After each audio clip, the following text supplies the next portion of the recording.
एक बिल्ली के 2 बच्चे थे। एक पूरा सफेद और दूसरा पूरा ही काला। जब वो बड़े हो गए तो एक दिन बिल्ली ने अपने बच्चों को बुलाया और उनसे कहा, देखो बच्चों, अब तुम दोनों बड़े हो चुके हो, अपना भोजन स्वयं ढूंढना शुरू कर दो। काली बिल्ली और सफेद बिल्ली अपना भोजन लेने के लिए जंगल में घूमने लगी। अरे देखो, कितनी सुंदर सफेद बिल्ली है। हाँ हाँ, क्यों ना इसे खाना दिया जाए। अरे पीछे हटो, काली बिल्ली।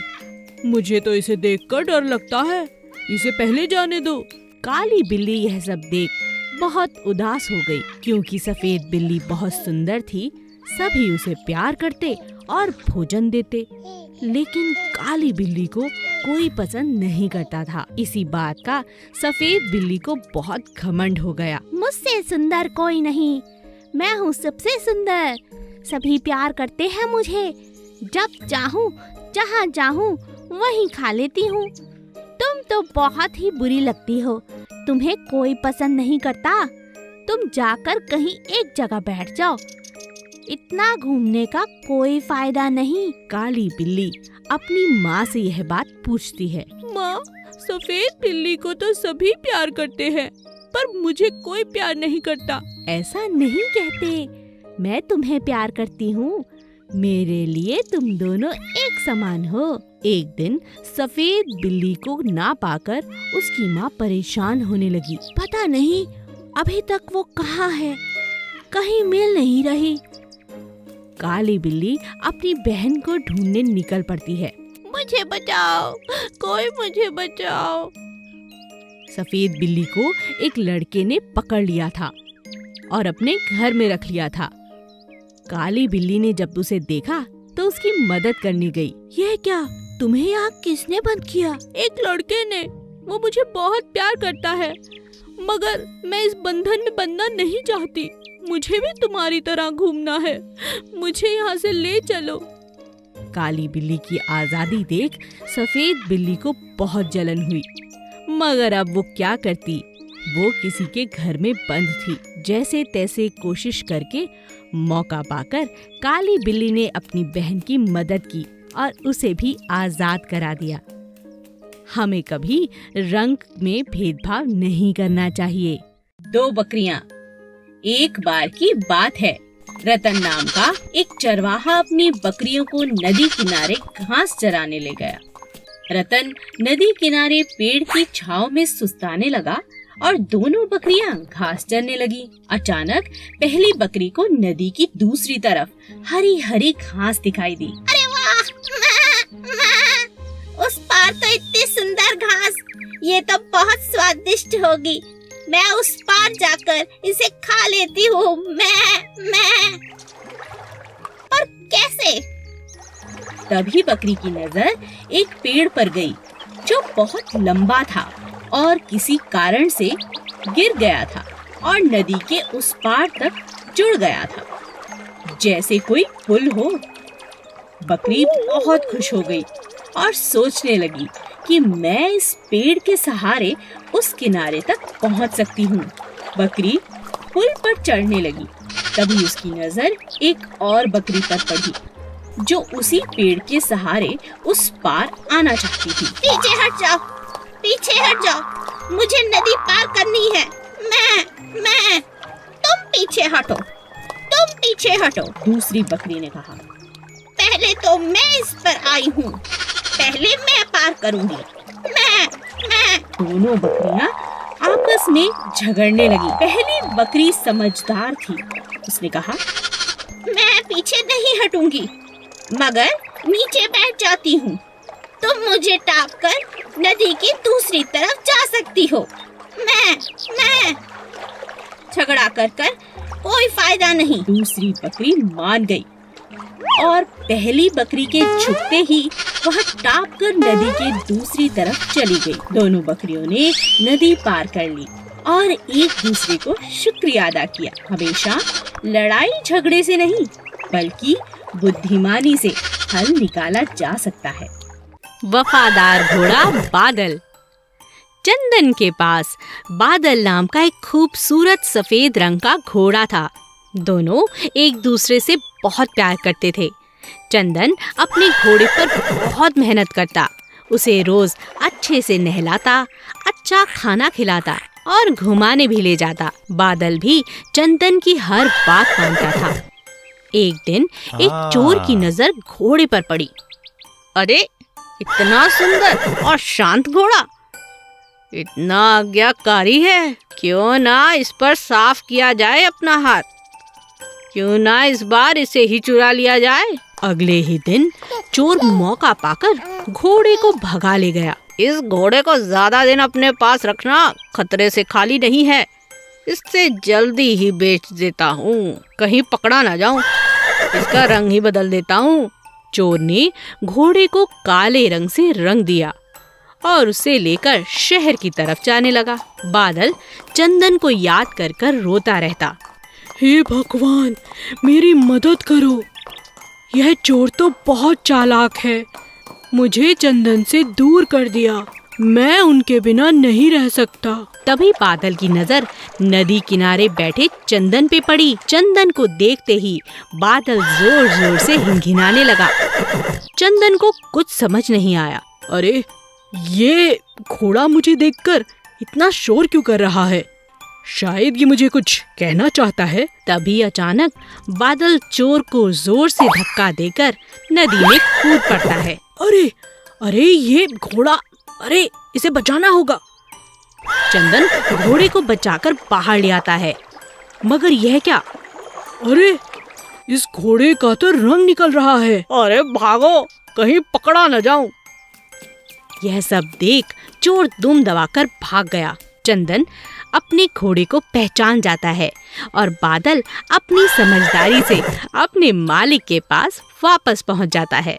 उदास राजा शेर। एक दिन राजा शेर का मंत्री भालू जंगल में घोषणा करता है। सुनो सुनो सुनो, राजा शेर बहुत दिनों से उदास हैं। जो कोई भी राजा जी को हंसाएगा उसे बड़ा इनाम दिया जाएगा। आप सभी का स्वागत है, आइए और हमारे राजा को हंसाइए। ये बात जंगल में आग की तरह फैल गई। जंगल के सभी जानवर राजा को खुश करने के प्रयास करने लगे। सबसे पहले एक हाथी उन्हें खुश करने की कोशिश करता है। हाथी अपनी सूंड से तरह तरह के करतब दिखाता है, लेकिन राजा को हंसी नहीं आती। फिर बंदर की बारी आती है। मैं आपको हंसाने की कोशिश करता हूँ राजा जी। बंदर अपने बहुत अच्छे अच्छे करतब दिखाता है, मगर वह भी हंसाने में नाकामयाब होता है।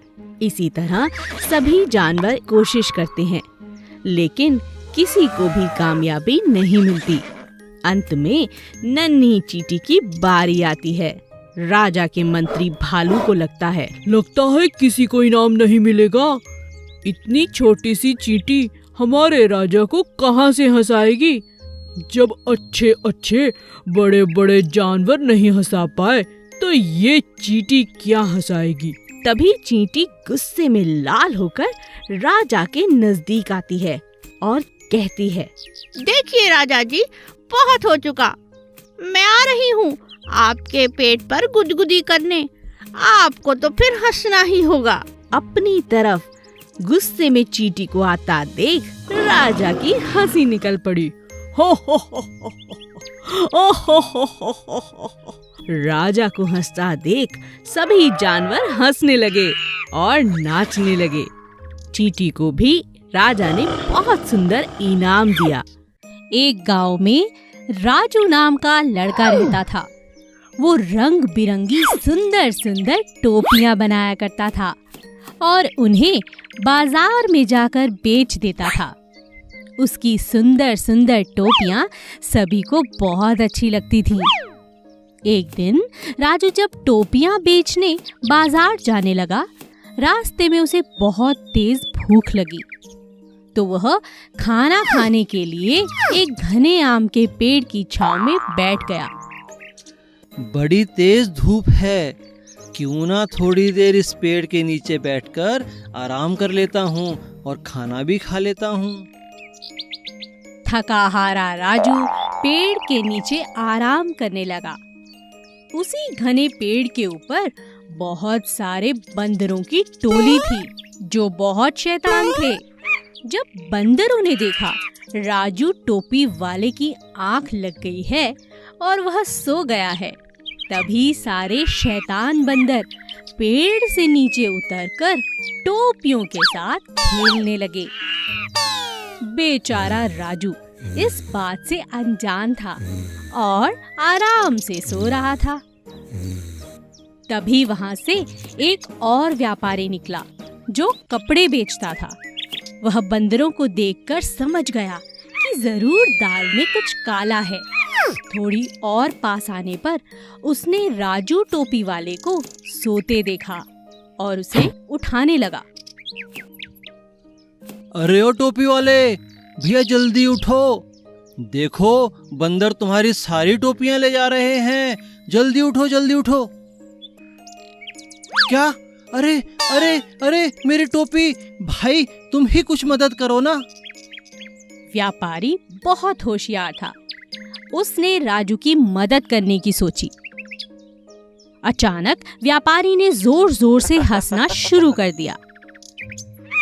सभी बंदरों का ध्यान व्यापारी की तरफ चला गया और वे सब जोर जोर से हंसने लगे। व्यापारी समझ गया कि बंदर उसकी नकल कर रहे हैं। तभी व्यापारी ने अपनी और राजू की टोपी जमीन पर फेंक दी। सभी बंदरों ने वैसा ही किया जैसा व्यापारी ने किया था। एक दूसरे की टोपी उतारकर जमीन पर फेंक दी और इस तरह टोपी वाले राजू को अपनी सारी टोपियां वापस मिल गईं और बंदर व्यापारी के साथ जोर जोर से हंसने लगे। एक महल में राजा के पास एक सुंदर सफेद रंग का कबूतर था। राजा उससे बहुत प्यार करता था और अपने मन की सभी बातें वो कबूतर से किया करता था। एक दिन कबूतर का दिल महल से बाहर जाने को हुआ। कबूतर उड़ता हुआ जंगल की तरफ चला गया, मगर आते हुए वह रास्ता भटक गया। राजा शाम तक कबूतर की राह देखता रहा। फिर उसने अपने सेनापति को कबूतर को ढूंढकर लाने का आदेश दिया। सेनापति, जाओ और कबूतर को ढूंढ कर लाओ। जो आज्ञा महाराज। बहुत ढूंढने पर भी सेनापति को कबूतर का कोई सुराग नहीं मिला। तब सेनापति को एक तरकीब सूझी और उसने एक कबूतर पकड़ा और उसे सफेद रंग में रंग दिया। जब वह महल में गया तो राजा उसे देखकर खुश हो गया और सेनापति को इनाम दिया। कुछ दिनों बाद उस कबूतर ने अंडे दिए। एक दिन जब उस कबूतर का अंडा फूटा तब उसमें से सफेद नहीं बल्कि दूसरे रंग का कोई और चूजा निकला।